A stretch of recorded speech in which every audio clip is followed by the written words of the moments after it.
đi cướp một quanh là đấy một nào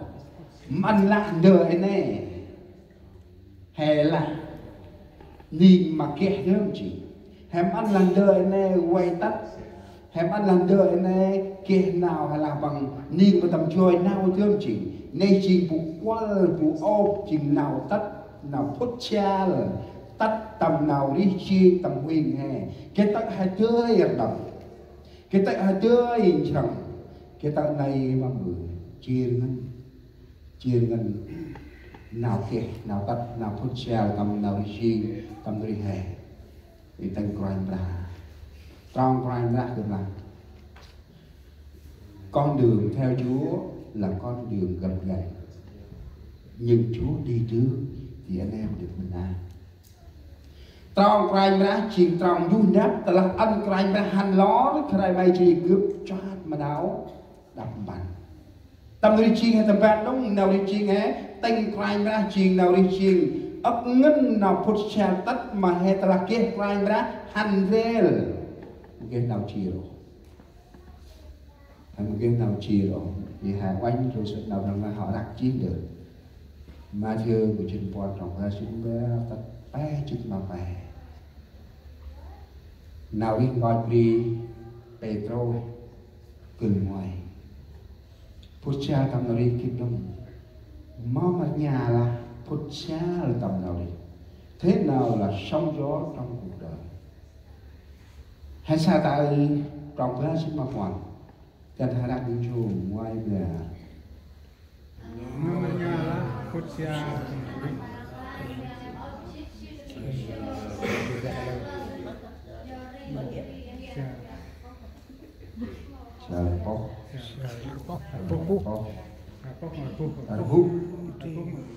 là xa mà có là cha là phốc là phúc giờ cái đã không chạy đi từ qua được với chạy cái gì mà nào ngày nghe là phúc là có là xa là phốc chạy đi thì là cha này chỉ là phúc thì hơi giờ là ra bằng cha cũng chết nào này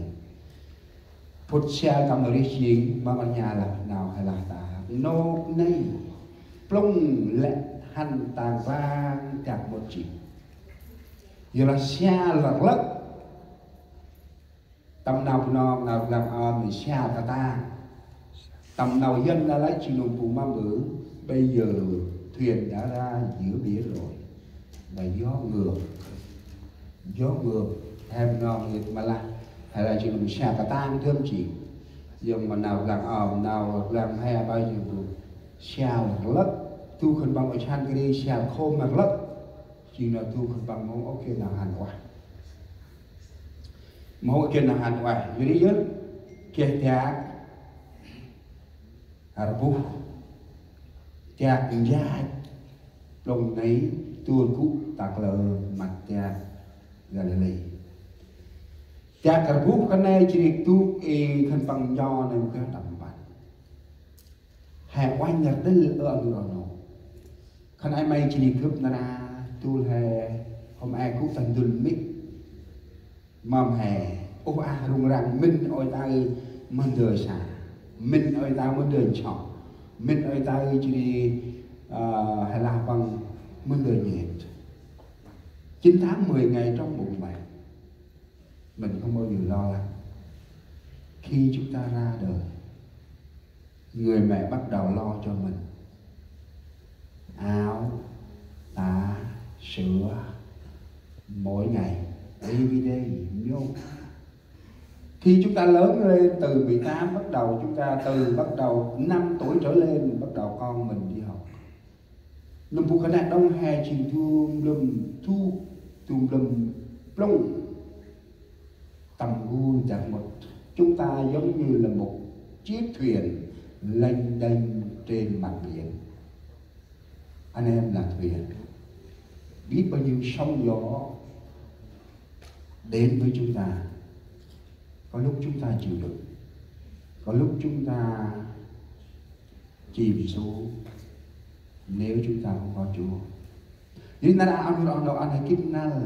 kom tuk al plong a tầm đất chiên nào đi chiên bol phụ cho hè tôi hè cù đi hè cú tầm đul mít xin khai chết na đầm bắn hè từ lúc vươn tận nay tầm 5 năm chỉ lấy hành tây còn xe phước mà ôi đó nhìn gần bằng tàn tộc đây đi từ 6 tuổi đến lớn bắt đầu lo lắng rồi bước mà chỉ tầm hành tây nấy tất khẩn bằng tay quăng khẩn bằng mình rồi ấp tiền cái tất còn hành tây xin tây này mất tây là how school today is good don't talk about school I'm tired cái đó còn cái là cái điểm đó we forgot about that is I'm tired. Rất nhiều con mình khi mà hỏi hôm nay học như thế nào, đừng có nói về chương trình học mệt mỏi lắm, để tôi nghỉ ngơi. Họ rất là mệt. Đó là sóng gió trong đời sống. Thì cái hormone bằng tầm 3 đó là chia sẻ khi họ thấy mệt mỏi. Mom help me some work too hard. Có thể chia sẻ như vậy. Có người thì không muốn nói, tôi thấy mệt lắm.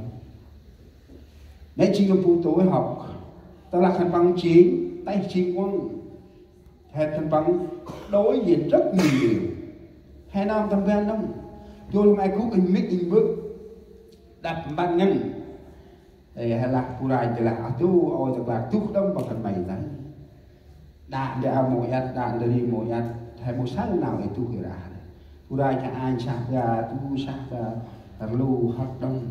Hay ta chuyên bốc sang ta đây choát mong kích gì một cái nào cả tôi đây là atu bra của mình nên chỉ có phù hay là ăn đồ nổ lẽ ngôi che mỗi người chúng ta không bao giờ chúng ta là có một đời sống yên tĩnh nhưng mỗi người đều có sóng gió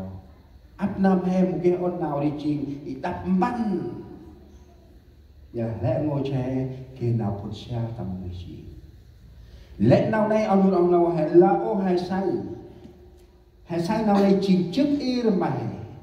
cái bệnh mình ở chúng ta là lẽ giờ này là hay mình nói là một chức chia tầm này anh hỏi anh giờ này chỉ trị lý mong được hay mình mà may sắc hay mình là chức ngân chia ngân bù tê bư mà hay kia hoài mà cụ thể lẽ nào chức lẽ nào chia lẽ nào phút cha tranh cả ta này mày chỉ cướp là cũng đâu tất mỗi điều sóng gió sẽ đến với mình ập đến đời sống mình anh em có thể đứng vững không những ngày hôm nay ngày mai cho đến ngày Chúa trở lại nếu anh em đứng vững trong đức tin của mình hãy nắm chắc đừng nắm chắc những gì mình có ở trên đời này là hãy nắm ôn đập nơi hay kia nằm bù nghĩ hay kia chay hay kia prát hay kia rel hay kia lẽ ngôi nơi hay kia này chỉ là trống không những gì chúng ta có khi mà ập đến sóng gió đến với mình tất cả đều bay hết lẽ ngôi hay kia chắp nơi hay kia là nào như vậy tâm lý chi cực lắm tại đây ta vừa chi họ tay quăng họ hay làm bằng cụ hình mỹ bước hay là mỹ bơi xa cá hay xa cá đông mỹ bơi xa sắt hay xa sắt đông chỉ nên tất hay quăng tôi bao nhiêu 5 năm tất hay kéo cái sai phụ kéo cái sai ai ra phụ kéo cái sai mình quá hành động ấy cứ bảo mẹ sai luôn chùa ngoài mấy bộ kia qua thì bảo mẹ cao cho bù kia bù nó mà là đêm mà nạp mà nơ móc để áp rap mà từ cười mà kia thì ngon kia dân rồi bằng là tầm trai sai bằng